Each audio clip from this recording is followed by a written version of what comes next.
Apa yang terlintas di benakmu saat pertama kali mendengar kata kelinci? Hewan berbulu dengan beragam warna, telinga panjang, mata bulat, dan wajah lucu yang memiliki daya tarik untuk dijadikan hewan peliharaan?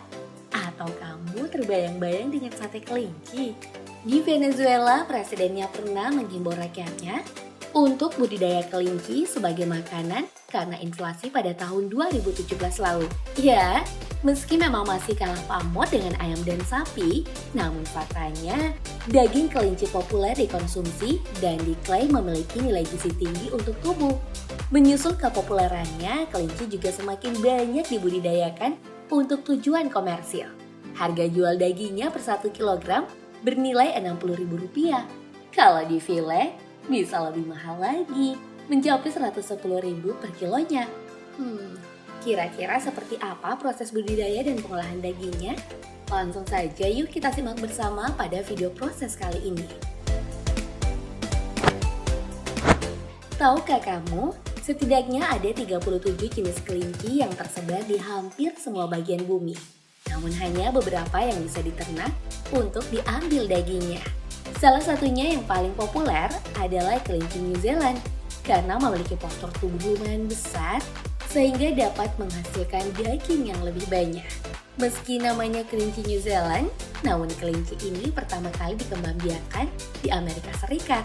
Merupakan hasil persilangan antara kelinci Flemish Giant dan kelinci Belgian Hair. Warnanya yang diakui oleh American Rabbit Breeders Association ada 3, yakni merah, abu-abu, dan putih. Nah, yang putih ini paling banyak disukai para peternak kelinci. Makanya saat kamu jalan-jalan ke industri peternakan kelinci, kamu akan sering menjumpai mereka. Setelah memilih jenis yang ingin diternakan, kelinci-kelinci ini dibawa ke peternakan dan ditempatkan pada kandang besi beralaskan plastik serta serbuk kayu di sebuah ruang besar yang tertutup. Di kandang ini, betina dan jantan akan menempati tempat yang berbeda. Sementara untuk perkembangbiakan, beberapa industri besar melakukan inseminasi buatan, mengambil sperma dari pejantan untuk diamati tingkat kesuburannya di laboratorium, lalu disuntikan ke vagina betina menggunakan jarum suntik inseminasi. Kayaknya agak menyakitkan ya. Dan setelah proses perkawinan palsu yang terjadi dalam sekejap itu, betina akan dikembalikan ke kandang.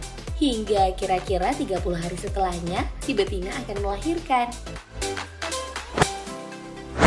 Sekali melahirkan, induk kelinci mampu mengeluarkan hingga 12 bayi kelinci. Bayi-bayi kelinci akan lahir dalam keadaan telanjang alias tanpa bulu, buta dan tuli. Dan induk kelinci biasanya akan merontokkan bulunya pada bagian perut dan punggung untuk menjaga anak-anaknya tetap hangat. Oh, manisnya kasih sayang seorang ibu. Meski tak semua induk kelinci melakukan cara ini. Dan untuk membantu bayi-bayi kelinci tetap bertahan melewati malam-malam yang dingin, peternakan juga akan meletakkan mereka di atas serpian-serpian kayu yang dibuat berdekatan dengan kandang sang induk. Karena mereka harus tetap menyusui anak-anaknya yang lucu hingga 1 bulan lamanya.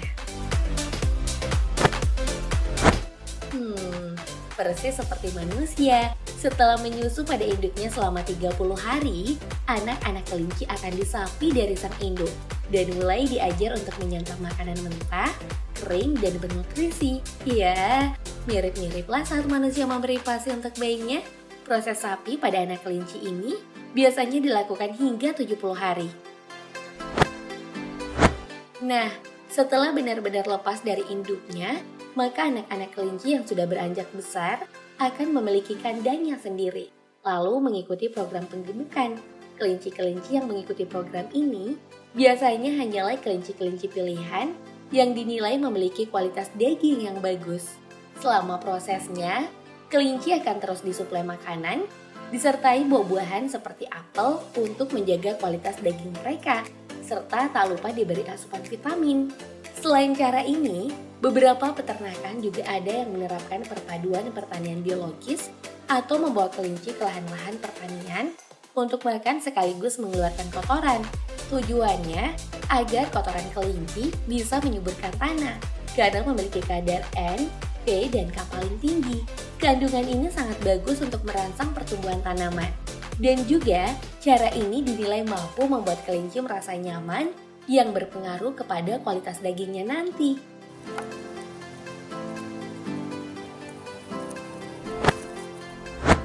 Selanjutnya, kelinci-kelinci yang sudah berusia sekitar 120 hingga 130 hari akan mengakhiri cerita hidupnya di peternakan dan dibawa ke pabrik untuk disembelih. Pada usia ini, kelinci akan memiliki bobot sekitar 3,75 kg hingga 4,2 kg. Ditempatkan di dalam keranjang, kelinci-kelinci putih imut bermata merah ini akan ditimbang beratnya kemudian ditumpuk, menunggu giliran untuk disembelih. Kaki mereka digantung dan membuat kepalanya mengarah ke bawah. Posisi penyembelihan seperti ini umum dilakukan industri besar dan itu menyasar hampir semua hewan yang diternak untuk komoditi seperti sapi, domba, dan babi. Saat proses penyembelihan, kepala kelinci akan dipisahkan dari badannya dan juga dikuliti segera. Karena jika dibiarkan menggantung lama, tubuh kelinci akan menjadi kaku dan sulit untuk dikuliti. Pemberhentian berikutnya dari kelinci-kelinci yang tergantung tanpa kepala ini adalah di bagian pembersihan. Pada bagian ini, kelinci akan disayat bagian perutnya, lalu secara manual akan dikeluarkan organ-organ dalam tubuhnya oleh para pekerja, sambil sesekali disiram hingga benar-benar bersih. Iya, yang biasa dikonsumsi dari kelinci memang hanyalah dagingnya saja, Pop Gengs. Sementara bagian lain akan dibuang. Meski sekarang beberapa pengusaha juga sudah mulai mengolah kulitnya menjadi material pembuatan tas dan dompet.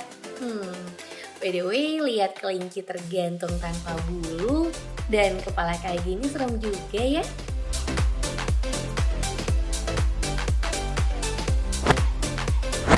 Sekarang kita tiba di bagian pemotongan. Pada bagian ini, kelinci tanpa organ tubuh bagian dalam akan dipotong secara manual oleh pekerja. Menggunakan pisau dan alat potong super tajam, kelinci akan dipotong menjadi beberapa bagian. Ada juga yang akan dipisahkan dari tulangnya, sehingga yang tersisa hanyalah daging kelinci utuh, mirip dengan proses file atau daging tanpa tulang.